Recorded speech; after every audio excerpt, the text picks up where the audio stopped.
Assalamualaikum warahmatullahi wabarakatuh. Waalaikumsalam warahmatullahi wabarakatuh. Alhamdulillahirabbil alamin wassalatu wassalamu ala asyrafil anbiya'i wal mursalin wa ala alihi wa sahbihi wa man tabi'ahu ila yaumiddin.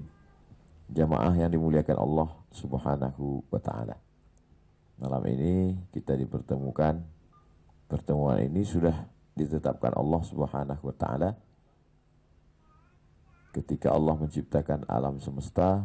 Lalu Allah perintahkan kepada qalam. Allah bersumpah demi qalam, pena, nun wal qalami wa ma yasturun. Mudah-mudahan pertemuan kita ini termasuk pertemuan yang mendatangkan rahmat dan barakah Allah Subhanahu wa taala. Allahumma shalli ala sayyidina Muhammad wa ala ali sayyidina Muhammad. Islam itu agama yang tidak hanya mengatur tentang masalah ritual. Karena ada orang beranggapan yang penting sudah sholat, yang penting sudah baca Quran, maka urusan selesai.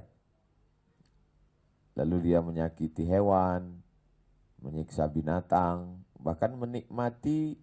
Ada sebagian orang yang menikmati melihat binatang itu tersiksa. Sampai hari ini.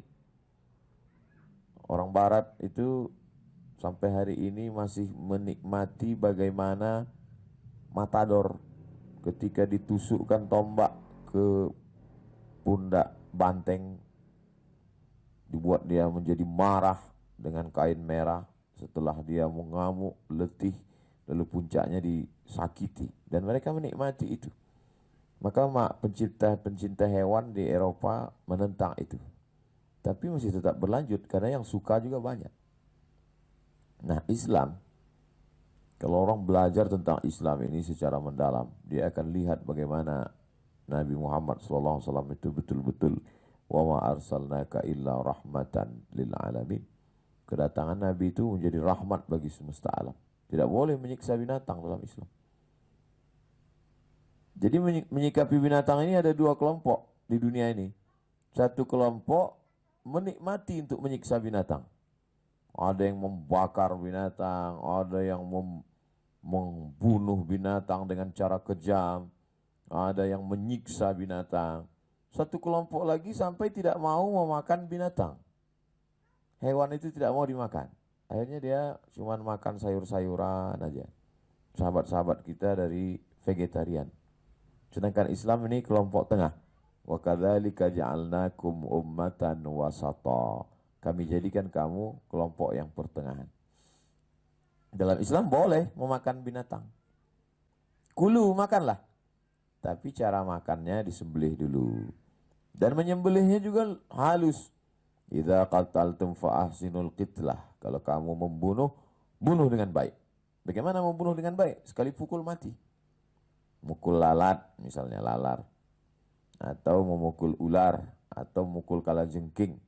Di antara yang disebutkan secara teks dalam hadis, uqtulul aswadaini fi shalah. Bunuhlah dua yang hitam. Walaupun kau sedang salat. As-su'ban, ular, wal aqrab, kalajengking. Karena dia memang berbahaya. Bisanya itu bisa mematikan orang. Ada bisa yang disalurkan melalui gigi taringnya seperti jarum suntik, ada lubangnya di ujung gigi taring itu. Lalu kemudian ketika mengena ke pembuluh darah, masuk dia ke dalam, mengalir sampai ke jantung, membeku dia. Itu sakitnya luar biasa. Kalau sampai dia ke jantung, orang bisa mati. Maka karena mudaratnya yang luar biasa, boleh dia dibunuh. Tapi sekali pukul mati. Tidak boleh kita siksa dia. Begitu Islam hebatnya.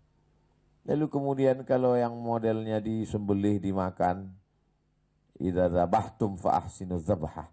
Kalau kamu nyembelih, sembelih dengan baik. Falyuhidda syafratahu, tajamkan pisaunya, walyurih dzabihatahu. Dan binatang yang disembelih itu buat dia mati dengan tenang. Jangan pisaunya tumpul, tidak boleh disembelih dengan tulang, tidak boleh disembelih dengan pisau yang tidak diasah. Bahkan tidak boleh mengasah pisau di depan mata hewan itu. Jadi Islam itu begitu detail, begitu halus mengajarkan kita. Ini umat Islam harus menjelaskan ini kepada alam semesta, kepada saudara-saudara kita non-muslim, supaya dia tahu Islam itu bukan teroris, Islam itu bukan fasis, Islam itu bukan ekstremis, Islam itu bukan kanibal, Islam itu bukan barbar. Itu adalah labeling, dilabelkan orang. Fitnah yang luar biasa. Makanya sebetulnya apa yang terjadi pada hari ini, bagaimana peledakan gedung 11 September, lalu kemudian karikatur Denmark, disusul kemudian apa yang dilakukan Macron. Kalau saya melihat itu rencana Allah untuk memberikan iklan gratis buat Islam.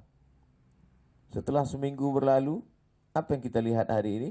Ternyata orang Perancis mulai mencari-cari Islam. Ketakutan-ketakutan dimulai dengan Samuel Huntington mengatakan akan ada clash civilization. Benturan dua peradaban, peradaban barat dan peradaban timur. Peradaban barat yang tidak percaya kepada Tuhan dengan filsafatnya. Peradaban timur, Islam yang percaya kepada wahyu bahwa akal ini lemah. Lalu kemudian untuk menemukan kebenaran yang hakiki dibawa oleh nabi-nabi yang menerima wahyu dari Allah Subhanahu wa taala.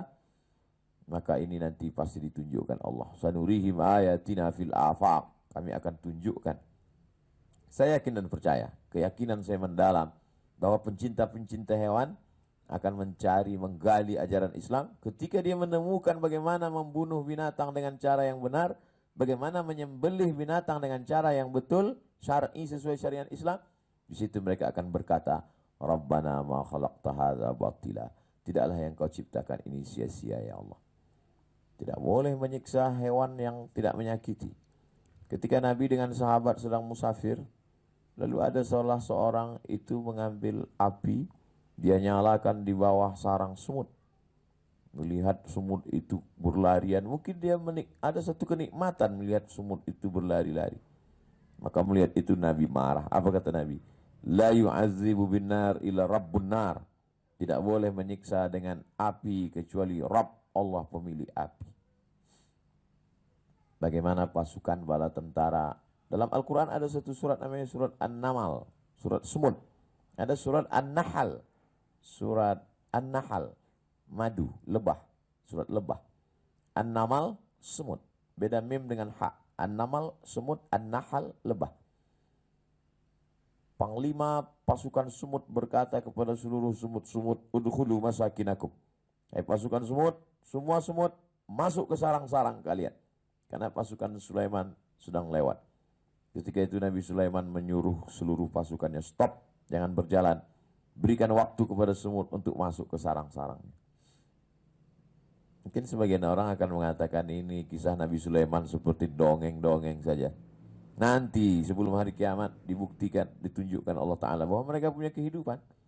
Jadi acara flora dan fauna, ada satu televisi di TV kabel itu kalau kita lihat 24 jam ceritanya tentang hewan, tentang binatang, tentang serangga. Uniknya yang punya konsep itu Quran, Islam. Tapi yang meneliti bahwa semut punya kehidupan itu justru ada orang barat. Jadi mereka itu sebetulnya sudah berakhlak, sudah berilmu, sudah bersih. Tinggal satu saja lagi, bersyahadat. Dan iklan yang dilakukan oleh barat ini hari ini mencaci maki Islam, itu sebenarnya dibalik itu semua hikmahnya, cara Allah Ta'ala. Bad news, berita buruk, itu sebenarnya dibalik itu ada good news, berita bagus. Orang justru mencari-cari. Karena kalau tidak orang akan cuek saja. Tapi begitu difitnah Islam ini agama, membunuh sebelah diri dia adalah salah, pancung kepalanya. Dengan karikatur, na'udzubillah, digambarkan kepala Nabi itu bom yang siap meledak.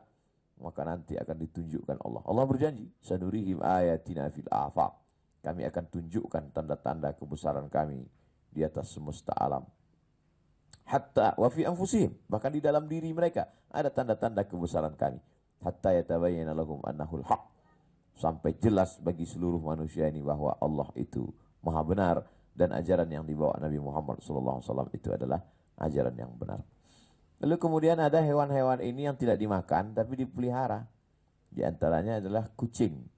Kucing itu disebut dengan at-tawafun wat-tawafat, binatang yang lalu lalang. Tawaf artinya berkeliling. Dia berkeliling di rumah kita. Dijelaskan dalam hadis tentang seorang perempuan yang rajin beribadah, rajin qiyamul lail, rajin berzikir, tapi ternyata dia tidak memberi makan kucing. maka disebabkan itu dia masuk ke dalam neraka. Sebab apa? Tak ada kasih sayang dalam hatinya. Berarti ibadahnya palsu. Karena orang yang beribadah kepada Allah, pasti dia sayang kepada makhluk ciptaan Allah. Makanya kalau menyampaikan hadis tentang anjing, sampaikan juga tentang kucing. Bagaimana tentang anjing, najis, kotor, lalu kemudian ada seorang perempuan yang juga kotor karena dia wanita tunasusila, dan dia mengambil air dalam sepatu kulitnya juga yang kotor, karena itu tapak kakinya. Sepatunya kotor, perempuan itu kotor perbuatannya, dan anjing itu juga kotor, najis. Dan ini cerita sebelum Nabi Muhammad SAW pada zaman Bani Israel. Lalu dia ambil air dengan sepatunya yang kotor, dia tumpahkan ke dalam mulut anjing yang juga kotor. Yang memberikan minum itu pun perempuan yang kotor. Tapi lalu kemudian Allah menurunkan rahmatnya. Sahabat bertanya kepada Nabi, lihatlah bagaimana sahabat itu rasional. Sahabat itu bukan hanya dengar, ngangguk, ya, enggak. Sahabat itu rasional, sahabat bertanya. Mereka orang-orang yang cerdas. Apakah kalau kita memberi sesuatu kepada binatang itu ada pahalanya ya Rasulullah? Kata Nabi, likulli kabidin rotbin sadaqah. Setiap hati yang basah, maka ada nilai sedekah. Maksud hati yang basah itu makhluk hidup. Anjing itu juga makhluk hidup. Maka ketika kita beri dia makanan, kita beri minum, maka sesungguhnya ini sebagai satu contoh. Walaupun setelah ajaran Islam memelihara anjing, maka kalau dia bukan untuk berburu makanan, bukan pula untuk menjaga kebun, hanya untuk hobi saja, dikurangi pahalanya 1 hari sebesar bukit Uhud. Manaqatana kalban. Siapa yang memelihara anjing. Tapi poin yang mau saya ambil adalah bagaimana ajaran Islam memperhatikan 3 aspek hewan. Pertama, hewan yang dimakan, sembelih dengan baik. Yang kedua, hewan yang berbahaya, berbisa, pukul dengan baik. Sekali pukul mati. Yang ketiga, hewan yang tidak bisa dimakan, tapi dia dipelihara, maka beri dia makan. Kalau dia modelnya dikurung pakai sarang, beri dia sarang sangkar yang besar. Ini semua ikan, kasih dia airnya bersih, makanannya cukup. Begitulah Islam mengajarkan. Maka nampaklah kedatangan Nabi Muhammad SAW itu, wa ma arsalnaka illa rahmatan lil alamin. Dulu orang kafir musyrik jahiliyah itu ada ternaknya, kambingnya, sapinya yang telinganya itu digunting. Di antara sapi yang banyak itu ada yang digunting telinganya untuk persembahan kepada berhala yang disebut dengan ansab. Innamal khamru, khamar, arak, wal maisir, judi, wal ansab, menyembelih binatang untuk berhala. Sebelum disembelih dikasih tanda dulu, ini telinganya segala digunting, nanti kalau sudah besar untuk disembelih untuk berhala. Wal azlam, mengundi nasib. Rijusun, najis. Min amali syaitan, perbuatan syaitan. Fajtanibuh, jauhi. Tak boleh. Menyiksa-menyiksa itu tidak boleh. Dalam Islam ini luar biasa. Datanglah seorang sahabat menangkap anak burung. Lalu anak burung itu dia bawa pulang. Nabi tahu mendengar cerita itu. Apa kata Nabi SAW? Kembalikan anak burung itu kepada induknya. Karena induknya sedang mencari-cari anaknya. Dan saya pribadi, dulu tinggal di kampung, pulang dari sekolah, sore pergi ke tempat semak-semak belukar mencari nampak sarang anak burung. Tak boleh. Kalau membawa sarang anak burung pulang ke rumah, suruh antarkan lagi pulang. Setelah besar, setelah sekolah, belajar hadis, saya baca hadisnya. Oh, ternyata orang tua mengajarkan dengan baik. Dulu saya suka juga. Sempat saya beli 1 ekor burung serindit berwarna hijau, cantik. Saya letakkan di dalam sarang. Sampai akhirnya 1 hari saya gantung di atas pohon jambu. Pulang saya sekolah, saya lihat dikerubungi semut angkrang. Lalu saya buka itu sangkarnya, saya keluarkan semua angkrang, saya bersihkan dengan air. Berhari-hari saya merasa berdosa. Berarti saya sudah menyiksa dia, sudah mengurung dia. Akhirnya saya bukakan, saya lepaskan terbang. Sejak itu tak pernah lagi saya melihara, karena saya anggap hanya menyiksa saja. Tapi saya tak menyalahkan. Bagi yang suka, dulu di Az-Zikra ketika Ustadz almarhum Ustadz Arifin Ilham masih hidup, banyak sekali burung-burung dilepaskan di sangkar yang besar. Baik, bagus. Adapun binatang yang berbisa, binatang yang mengerikan, Yang kadang-kadang binatangnya makan daging, dia makan ikan asin. Binatang itu makan 1 bulan daging 10 kilo, sementara anak yatim dia kasih beras 1 kilo. Tidak seimbang antara amal ibadah dengan hobinya. Sementara yang akan dia bawa menghadap Allah Subhanahu wa taala yang untuk anak yatim itu. Kalau dia berikan itu, dia pelihara singa, dia pelihara ular piton, maka apa manfaatnya? Kalau hanya memperturutkan hawa nafsu, hobi-hobi yang ekstrim. Apalagi sekarang memelihara ini hanya untuk konten saja. Na'udzubillah. Betapa kita ini dihabiskan oleh hobi, memperturutkan keinginan-keinginan. Dan keinginan itu akan terus aneh-aneh. Makin hari makin aneh. Berawal dari memelihara ini, lama-lama ingin memelihara. Na'udzubillah. Lalu akal kita ini, pikiran kita ini, mindsetnya mesti diluruskan. Lebih baik kita arahkan kepada menyantuni anak yatim, fakir miskin, membuka sekolah tahfiz, sekolah untuk duafa. Itu, karena kalau tidak ini kepala akan diarahkan kepada sesuatu yang unik-unik, yang aneh-aneh. Apalagi setan. Dan kalau saya pikir juga, kenapa ide-ide setan itu bisa subur di kepala sebagian orang? Mungkin juga karena uang itu uang haram. Karena uang haram itu keharam juga perginya. Namanya duit hantu dimakan setan. Kalau duit itu halal, pasti kehalal juga perginya. Jadi satu sisi, Ustaz Somad, ini kenapa orang hobinya aneh-aneh, unik-unik? Kenapa tidak terpikir sama sekali dia untuk buka sekolah tahfiz, menyantuni anak yatim, menyekolahkan fakir miskin? Kenapa malah habis uang ini? Iya karena memang datangnya dari tempat yang haram, ya perginya ke haram juga. Begitu cara Allah Subhanahu wa taala. Makanya di antara yang ingin menyelamatkan hatinya, menyelamatkan pikirannya, supaya sinkron antara amal dengan perbuatannya itu diridhoi Allah, atib mat'amak, jaga makananmu. Jaga makananmu, jaga cara mencari nafkah, dan lain sebagainya. Nah ini tentang hewan.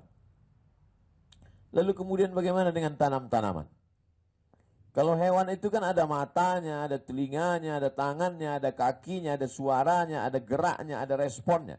Kalau dia luka, tersakiti, kelihatan dia kesakitan. Nah bagaimana dengan pohon kayu? Pohon kayu dianggap sebagian orang tidak ada respon. Mau dipotong. Saya lihat orang buat konten video, pohon kayu itu dipotong, lalu kemudian dibengkokkan, lalu kemudian sebagian ada yang komen di bawah, itu pohon kayunya nangis katanya. Ada juga ternyata yang memperhatikan itu. Maka dalam Islam pohon kayu pun juga bagian dari ajaran Islam, memperhatikan pohon kayu.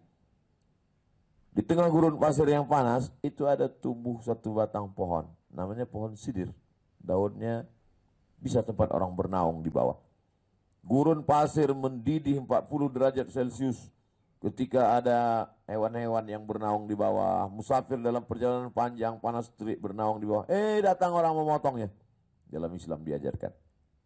Man qata'a sidratan. Siapa yang memotong sebatang pohon sidir, sawwaballahu ra'sahu finnar. Disungkurkan Allah kepalanya dalam api neraka. Sebatang pohon sidir. Bagaimana kalau sehektar? Bagaimana kalau sejauh mata memandang? Merusak alam semesta. Dulu di SD kita belajar IPA, ilmu pengetahuan alam. Penyebab banjir adalah karena hutan gundul. Air tidak bisa lagi ditahan oleh akar-akar kayu di bukit, lalu kemudian terjadi longsor, lalu kemudian banjir bandang. Dulu kita belajar itu di SD, tapi buktinya sekarang kita lihat real nyata. Bukit-bukit gundul, kering kerontang, panasnya minta ampun. Lalu kemudian ketika hujan datang banjir bandang. Ketika musim kemarau, kering kerontang.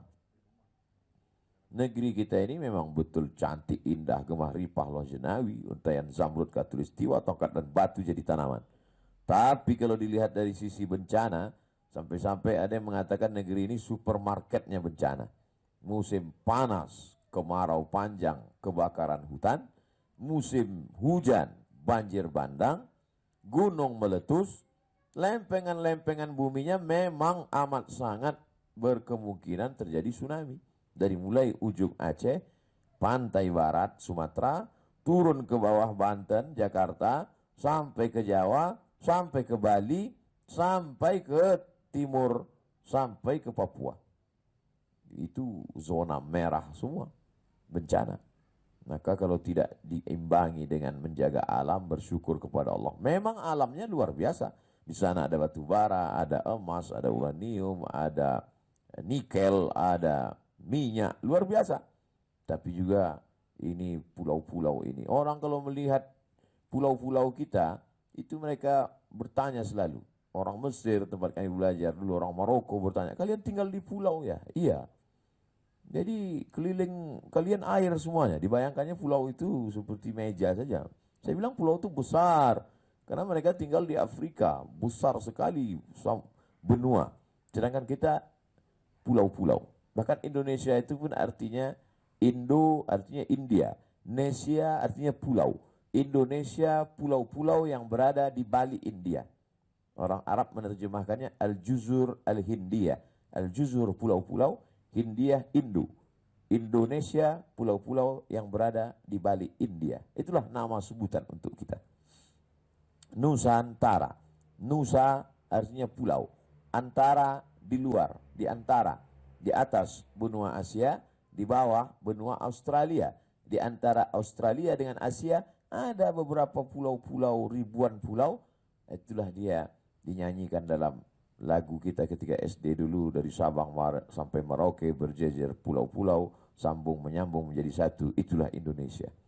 Tapi di balik itu semua ada tangan-tangan yang jahat merusak alam semesta. Sehingga kalau dulu kita naik pesawat itu di bawah nampak hijau, sekarang di beberapa tempat saya lihat sudah kuning seperti gurun pasir kering kerontang. Itu dulu hijau ya Pak? Iya Pak Ustadz. Terus habis kayu-kayunya sudah pembalakan, habis sudah dijual. Maka ini kejahatan yang luar biasa. Kalau masih ada hutan lindung, masih ada anak cucu kita bisa melihat sehingga kita bisa bercerita. Ini loh hutan. Jangan sampai nanti sampai masanya mereka hanya mengetahui pernah dulu ada namanya hutan, tapi sekarang sudah punah, tak ada lagi. Idza waqa'at ala ahadikumul qiyamah. Kalau kamu sudah mau mati, meninggal dunia, sudah sakit, tinggal menunggu sakaratul maut. Wa fi yadihi fasilah, di tanganmu ada bibit korma. Falyagrisha, tanamkan. Falyugrisha, tanamkan. Kita disuruh menanam. Padahal kita tahu menanam korma di kota Madinah itu tidak sama seperti tempat kita. Di Madinah kalau nanam satu batang korma itu mesti siap satu keran air yang tidak putus baru tumbuh. Itu nampak kita di pinggir-pinggir jalan di kota Madinah ada nampak hijau, itu di bawahnya air tidak berhenti. Bukan seperti tempat kita, tongkat dan batu jadi tanaman, bisa diletakkan langsung tumbuh.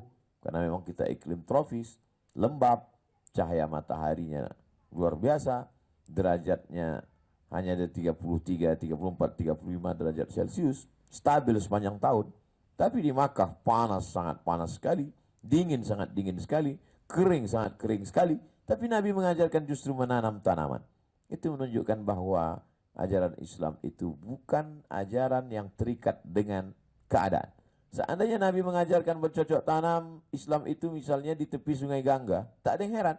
Seandainya Islam itu mengajarkan menjaga lingkungan, kebetulan Islam itu lahirnya di tepi sungai Nil, tidak ada yang aneh. Tapi begitu Islam di gurun pasir yang panas kerontang, tapi mengajarkan bertanam, bercocok tanam. Cerita tentang iman pun dikaitkan dengan cocok tanam. Al-imanu bid'un wa sab'una syu'bah. Iman itu 73 sampai 79 cabang. A'laha, cabang yang paling tinggi la ilaha illallah. Wa adnaha, cabang yang paling rendah imatatul adza anit tariq. Cerita tentang iman tapi diumpamakan dengan tanaman, pokok kayu. Cerita sedekah, pokok kayu juga. Matsalul ladzina yunfiquna amwalahum fi sabilillah kamatsali habbah. Orang yang bersedekah itu seperti satu biji. Ambatat sab'a sanabil, satu biji tumbuh 7 cabang 7 bulir. Wa fi kulli sumbulatin mi'atu habbah, dalam satu bulir ada 100. Cerita tentang iman, perumpamaannya pokok kayu. Cerita tentang sedekah, perumpamaannya juga pokok kayu. Padahal pokok kayu paling sulit ditanam di sana. Itu menunjukkan bahwa kita diperintahkan untuk melestarikan alam semesta. Sejahat-jahatnya gajah, paling-paling satu hari dia menumbangkan 10 pohon. Itu sudah gajah yang paling nakal lah itu. Dia tidak merusak alam. Senakal-nakalnya harimau, paling-paling dia bunuh 1 ekor kancil, 1 ekor rusa. Setelah itu dia pun kenyang, selesai. Tapi kalau manusia berapa yang mati hewan itu. Kalau dia sudah membakar hutan itu, habis semuanya. Tanam-tanaman habis, hewan-hewan habis, rata. Berapa spesies punah di atas muka bumi Allah Subhanahu wa taala. Maka betul, zaharal fasadu fil barri wal barri, nampak kerusakan fil barri di daratan, wal bahri di lautan. Siapa yang merusak? Bima kasabat aydin nas, akibat dari perbuatan tangan manusia. Kalau dosa kepada Allah Subhanahu wa taala kita taubat, salat sunat taubat. Dosa kepada manusia minta ampun. Tapi kalau dosa kepada alam semesta, bagaimana kita minta ampunnya? Kemana kita minta maafnya?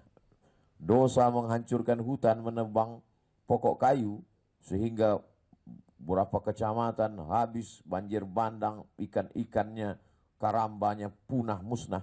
Kemana kita minta ampun, minta maaf kepada Allah Subhanahu wa taala? Allah tidak mengampunkan dosa kita, karena dosa kita kepada manusia. Maka Islam bukan hanya bercerita tentang tahlil, tidak hanya bercerita tentang zikir, tidak hanya bercerita tentang doa, tapi juga Islam mengajarkan kita bagaimana menjaga keseimbangan alam. Mudah-mudahan apa yang kita kaji pada kesempatan ini bermakna, mendatangkan amal soleh.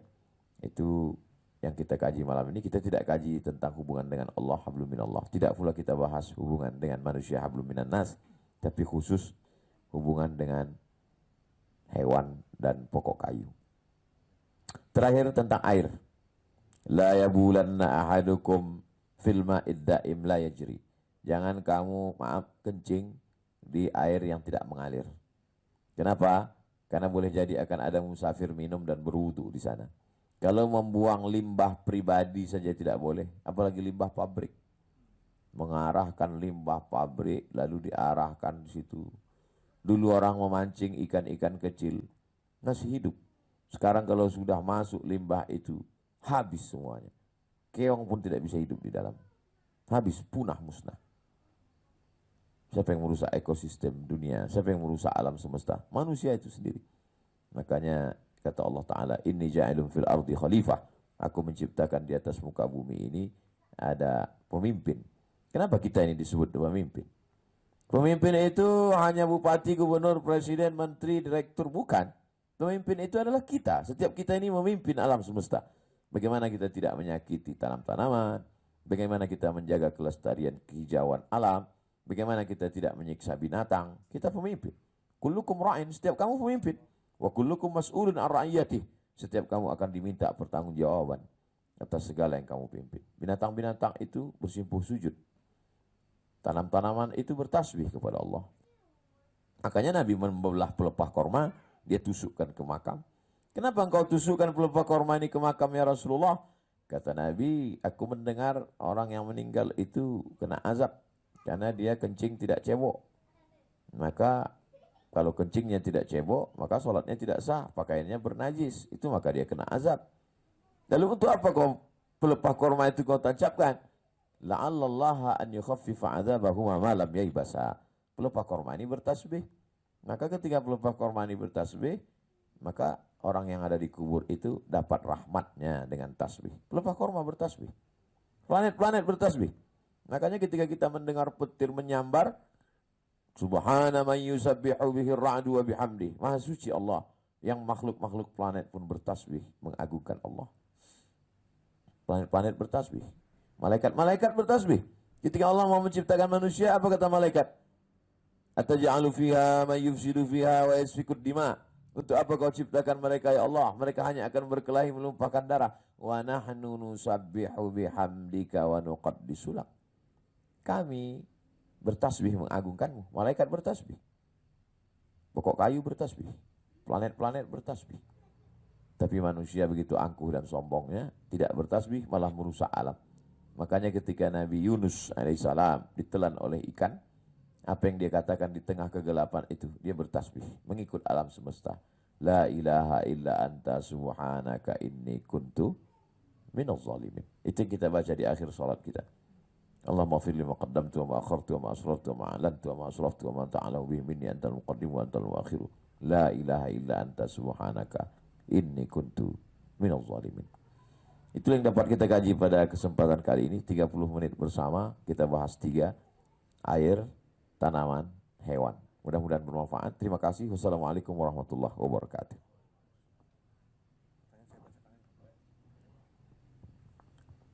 Bismillahirrahmanirrahim. Ada pertanyaan dari, nggak ada namanya di sini Ustaz. Langsung aja.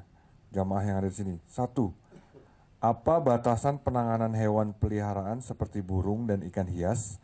Karena sebagian pemeliharaan beralasan tujuannya untuk memudahkan binatang-binatang itu dengan menyediakan makanan dan keamanannya. Bagaimana Ustaz?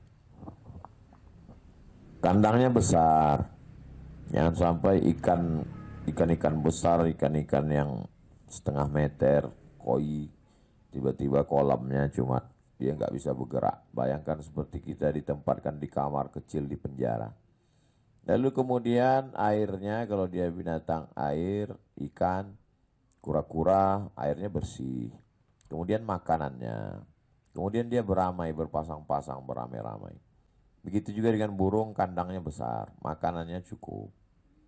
Lalu kemudian hewan-hewan, kebun-kebun binatang itu sebagiannya milik pemerintah, ada pribadi tapi izinnya juga dari dinas. Lalu kemudian ada yang milik perusahaan, maka ini juga mesti diperhatikan.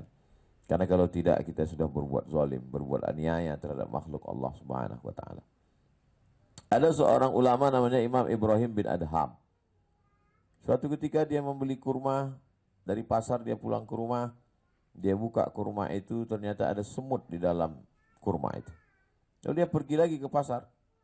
Keluarganya bertanya, mau kemana Tuan Imam? Saya mau pergi ke pasar. Tapi baru pulang dari pasar, saya mau mengembalikan kurma yang ada semutnya ini. Kenapa? Karena berpisah dengan keluarga itu menyakitkan. Ada tak ada orang hari ini yang memikirkan perasaan semut? Sekarang orang melihat manusia ini seperti semut. Imam Ibrahim bin Adham tidak. Dia melihat semut itu seperti manusia juga, yang punya perusahaan, yang punya perasaan, yang punya usaha, yang punya keluarga, yang punya kehidupan. Dan ternyata sekarang kalau orang mau meneliti bagaimana kehidupan semut, bagaimana mereka makhluk juga. Wa ma min dabbatin fil ardi, semua binatang yang melata di atas muka bumi. Wala ta'irun yatiru bijanahihi, burung-burung yang terbang di atas awan. Illa umamun amsalukum, mereka juga umat seperti kamu, kata Allah. Mereka punya komunitas, mereka punya kehidupan sama seperti kamu. Maka ada satu ilmu khusus meneliti tentang hewan, acara tentang binatang, dan menjadi sesuatu yang menarik hari ini. Orang kalau dia tidak berilmu, dia akan memusuhi, membenci, menyakiti. Kenapa? Karena tidak kenal. Maka kita diajak untuk mengenal. Hari ini kita tinggal menonton saja program-program itu untuk mengenal. Jadi kita tanya juga konsultan hewan-hewannya, ada konsultannya, ada dokter hewan, supaya kita tahu. Jangan sampai menurut kita mereka senang, bahagia, tapi sebenarnya mereka menderita. Karena mereka juga punya kehidupan, punya komunitas, punya selera, punya ekosistem, dan lain sebagainya. Demikian. Wallahu a'lam bishawab. Pertanyaan kedua, apa benar jika kita misalkan menanam padi, setiap apa saja yang mendapat manfaat dari padi tersebut itu bernilai sedekah, Ustaz? Ma min muslimin yazra'u zar'an.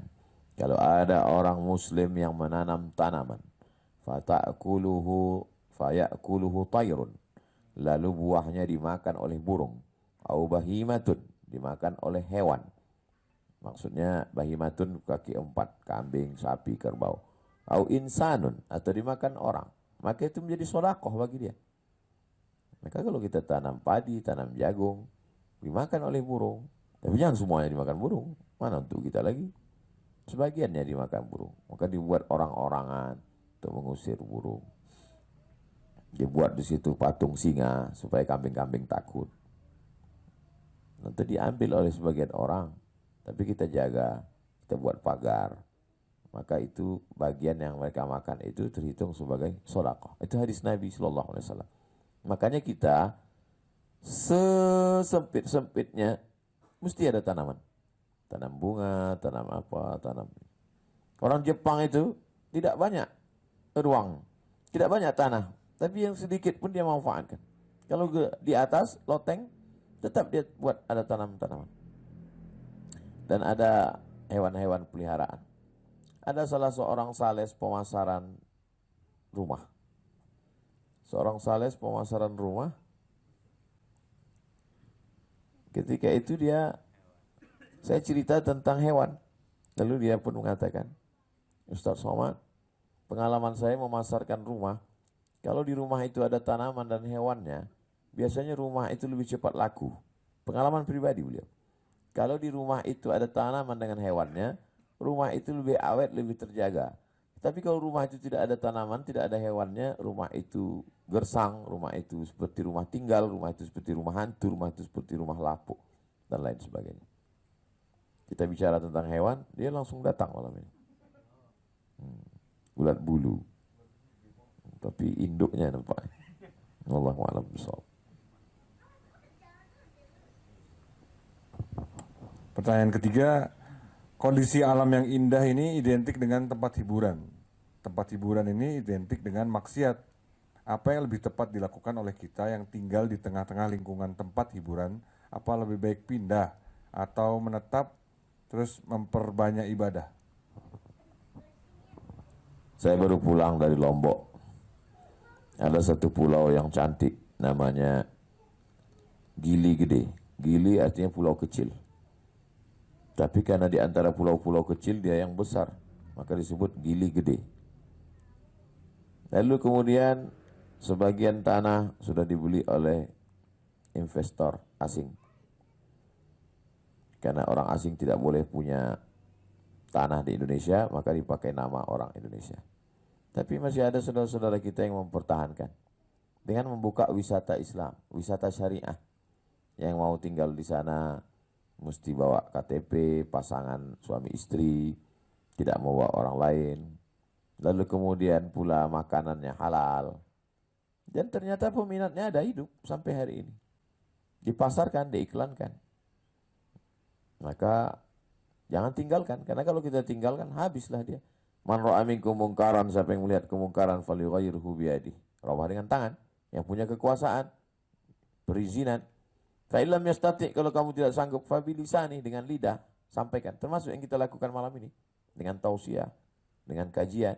Saudara-saudaraku yang berada di kampus, sampaikan itu sebagai insan civitas akademika. Fa illam yastati, kalau tidak sanggup, fa bi qalbi, dengan hati. Paling tidak kita jangan ikut serta.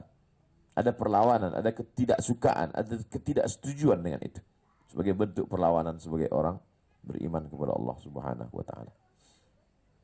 Jadi jangan sampai kemungkaran itu kita diam. Orang yang diam melihat kemungkaran berarti dia syaitan akhros. Syaitan bisu, kata Imam Abu Ali Ad-Daqqaq. Na'udzubillah. Alhamdulillah hari ini hotel-hotel syariah di ibu kota provinsi, di kota-kota besar, tumbuh hotel syariah. Ada kepercayaan. Saudara-saudara kita dari kalangan non-muslim senang. Ibu-ibu walaupun dia tidak Islam, kalau dia tahu suaminya tinggal di hotel syariah, dia senang. Alhamdulillah suami saya sekarang di luar kota, dia tinggal di hotel syariah, hotel Islam. Makanannya halal dan tidak mungkin dia akan bawa perempuan nakal, pasti dia akan di sana baik-baik. Jadi sebenarnya apakah negeri ini akan menjadi tempat maksiat atau menjadi tempat taat, itu tergantung kita masing-masing. Kalau orang yang banyak mengaji, simpel saja teori sosial itu simpel saja. Person baik, menjadi keluarga baik, menjadi masyarakat baik. Jadi kalau masyarakatnya tidak baik, itu karena keluarga tidak baik, karena person tidak baik. Perbaiki diri, perbaiki keluarga, maka masyarakat baik akan muncul. Apalagi kita tinggal di negara demokrasi. Negara demokrasi itu yang paling menang, itu yang paling banyak. Makanya majelis-majelis taklim diperbanyak, kajian-kajian keilmuan diperbanyak, majelis-majelis sholawat diperbanyak. Maka insya Allah kita pun akan selamat. Negeri ini akan terjaga kalau kita tidak diam. Kalau orang yang benar itu diam, orang yang salah bersuara, akhirnya lama-lama orang yang salah merasa benar, orang benar merasa salah. Maka mesti menyampaikan kebenaran. Itu yang disebut watawasau bil haq, watawasau bis sabr. Wallahu a'lam. Yang keempat, Assalamualaikum Ustadz, bagaimana sikap kita sebagai muslim terhadap anjing yang dipelihara oleh tetangga kita yang kadang-kadang dibiarkan di luar dan berkeliaran? dan kadang-kadang mengejar kita, sehingga kadang-kadang ada niatan untuk melukainya, dan kita sudah lapor RT RW namun belum ada respon. Kadang-kadangnya agak kebanyakan, Ustaz. Gimana, Ustaz? Kalau kita tinggal di lingkungan perumahan, rumahnya pakai pagar, bagus dipasang pagar. Tapi kalau dia klaster tidak berpagar, ini masalah. Anjingnya main ke tempat kita. Dan tidak bisa kita buat tulisan di situ anjing dilarang masuk. Lalu kemudian, apalagi kalau dia sampai mengejar kita punya pemerintahan. Paling bawah RT, di atas RT RW, ada kadus, ada kades, ada lurah. Maka bermusyawarah di antara kita. Kita ada musyawarah. Kita punya Satpol PP, kita punya polisi. Nah, kita punya perangkat. Kita tidak tinggal di hutan. Kita bukan pakai hukum rimba. Maka diselesaikan dengan musyawarah mufakat. Pancasila, sila yang keempat itu adalah musyawarah. Maka tidak semuanya diselesaikan dengan kekerasan. Memang betul ada hukum, tapi hukum ini keras. Maka boleh jadi di pengadilan menang, tapi setelah itu muncul permusuhan baru. Tapi kalau dipakai musyawarah mufakat, maka yang keluar itu adalah ketenangan batin, silaturahim tetap tersambung. Bertetangga dalam Islam diajarkan luar biasa baik. Maka yu'minu billahi wal yawmil akhir fala yu'zi jarahu.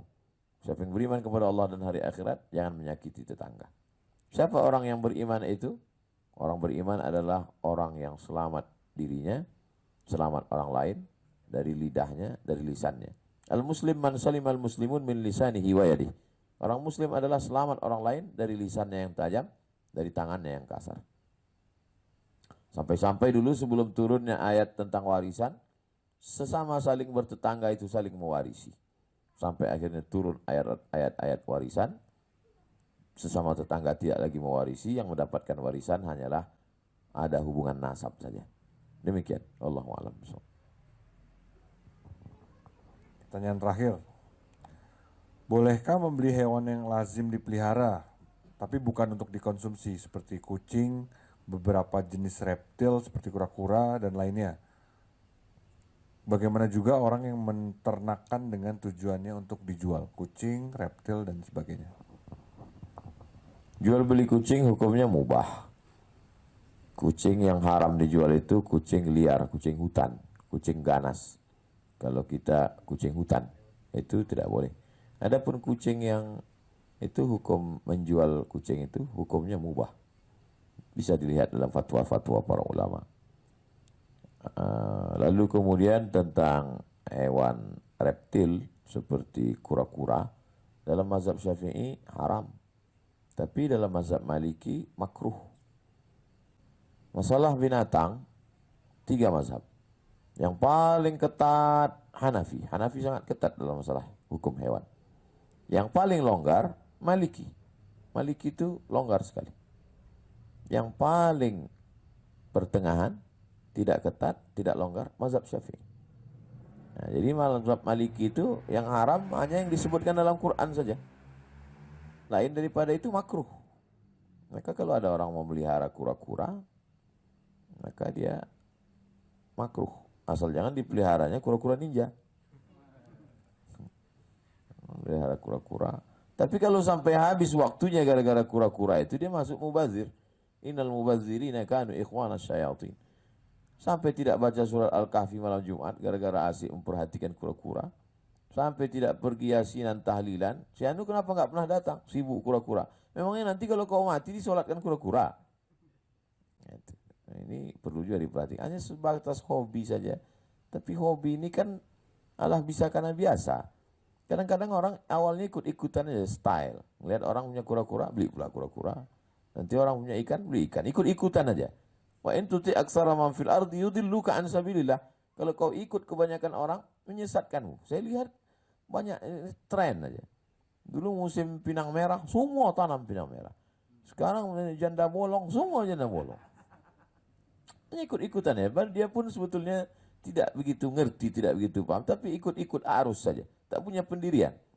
Jadi cobalah kita menyalurkan hobi yang kira-kira hobi itu dapat menyelamatkan kita dari azab kubur.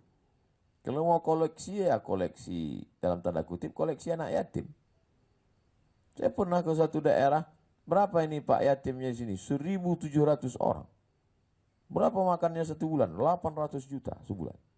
Pergi saya ke dapurnya melihat telur ayam bersusun, tukang masaknya 20 orang. Sebulan berapa biaya operasional? 800 juta. Yang nanggung berapa orang? Saya sendiri Pak Ustaz. Nah, itu. Jadi kalau banyak kita menyantuni anak yatim, itu nggak sempat kita berpikir untuk ngasih makan kura-kura. Kalau banyak kita menyantuni anak yatim, nggak sempat kita pikir mau memelihara ular sawah. Kalau banyak kita menyantuni anak yatim, nggak sempat kita berpikir mau memelihara king cobra dan lain sebagainya. Cobalah pikir, sibukkan akal ini, sibukkan pikiran ini untuk sesuatu yang bisa melapangkan kubur kita, menjadi amal jariah, mendoakan kita. Adapun hewan-hewan binatang ini kita serahkan ke kebun binatang, kita serahkan kepada alam, kita lepaskan ke alam, hutan lindung, mereka selamat. Kita masih punya hutan lindung di Pulau Sumatera ada hutan lindung, di Kalimantan ada hutan lindung. Jadi kalau kita dapat binatang ini kita lepaskan supaya dia makan. Kadang-kadang kita merasa kita lebih sayang pada binatang daripada alam menyayangi dia. Allah sudah buatkan alam terhampar supaya binatang-binatang ini balikkan dia. Dapat ular sawah misalnya nyasar di got, tangkap, balikkan lagi ke hutan supaya dia dapat makanan di sana. Wallahu a'lam bishawab. Demikianlah kajian kita pada malam hari ini. Mudah-mudahan bermanfaat. Saya turun dari pesawat, ketemu dengan beberapa bapak-bapak, Ustadz Abdul Somad, kami dari Badan Penanggulangan Bencana. Mohon Ustadz kalau ceramah sampaikan tentang menjaga alam. Dalam hati saya, berarti kamu gak nonton ceramah saya. Saya udah bolak-balik cerita tentang alam ini. Termasuk malam ini kita ulang lagi. Karena memang kita sedang dekat dengan alam. Mudah-mudahan kita termasuk hamba-hamba Allah yang menjaga alam, bukan merusak alam. Ala hazihi niyah al-Fatihah. A'udzubillahi minasyaitonir rajim. Bismillahirrahmanirrahim. Alhamdulillah rabbil alamin arrahmanir rahim maliki yaumiddin. Iyyaka na'budu wa iyyaka nasta'in. Ihdinas siratal mustaqim. Shiratal ladzina an'amta 'alaihim ghairil maghdubi 'alaihim waladdallin. Amin. La tada' lana fi maqamina hadza dzamban illa ghafartah. Ampuni dosa-dosa kami ya Allah. Wala dainan illa qadaitah. Bantu kami melunasi segala hutang piutang kami. Wala maridan illa syafaitah. Ada saudara kami yang sakit, berikan kesembuhan. Wala mayyitan illa rahimtah. Yang meninggal dunia, ampunkan, curahkan rahmat, lapangkan kuburnya. Allahumma rzuqna al-istiqamata ala syariatil gharra. Berikan kami istiqamah dalam agama yang benar. Allahumma akhtim lana bi husnil khatimah. Tutup umur kami dengan husnul khatimah. Allahumma ja'al abna'ana wa banatina minas salihin wa salihat. Jadikan anak-anak kami anak-anak yang salih dan salihah. Allahumma ja'al akhir kalamina inda intihai ajalina. Jadikan akhir kalam kami ketika ajal kami sampai. Yang terakhir keluar dari mulut kami, la ilaha illallah Muhammadur Rasulullah sallallahu alaihi wasallam. Rabbana atina fid dunya hasanah wa fil akhirati hasanah wa qina adzabannar.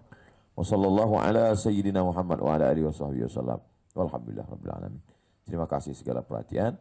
Mohon maaf segala kesilapan dan kekhilafan. Wassalamualaikum warahmatullahi wabarakatuh.